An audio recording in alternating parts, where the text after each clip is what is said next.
Καλώς ήρθατε στο κανάλι μου. Σήμερα θα σας δείξω τα αγαπημένα του Ιανουαρίου και θα αρχίσω με ένα φαγητό που το λατρεύουμε όλοι μα όλοι. Είναι η μακαρονάδα για τον Ιανουάριο τώρα και τη λατρεύω πολύ. Αγαπημένο τραγούδι είναι από τους Trap City, που είναι κάποια παραγωγή όσοι δεν τους ξέρουνε.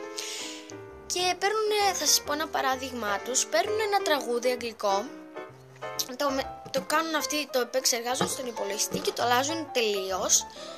Και έχουν πάρει το Outside του Calvin Harris και θα σας το έχω link από κάτω θα σας το έχω link να το τσεκάρετε, μ' αρέσει πολύ.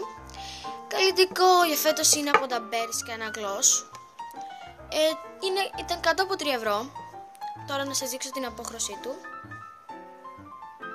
Ναι, είναι λατρεία αυτή η απόχρωση. Είναι κάπως έτσι. Είναι έτσι η απόχρωσή του Gloss.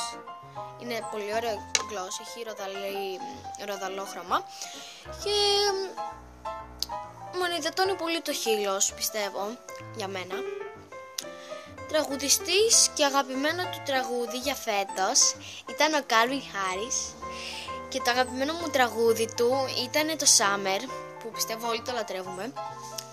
Αγαπημένη τραγουδίστρια και αγαπημένο της τραγούδι είναι η Adele και το αγαπημένο μου τραγούδι της είναι το Hello. Θα σας έχω και τον δύο από κάτω τα link να τα τσεκάρετε. Ναι. Και πείτε μου κάτω στα comments τι άλλο βιντεάκι θέλετε να κάνω, Q&A, calls, ό,τι εσείς θέλετε.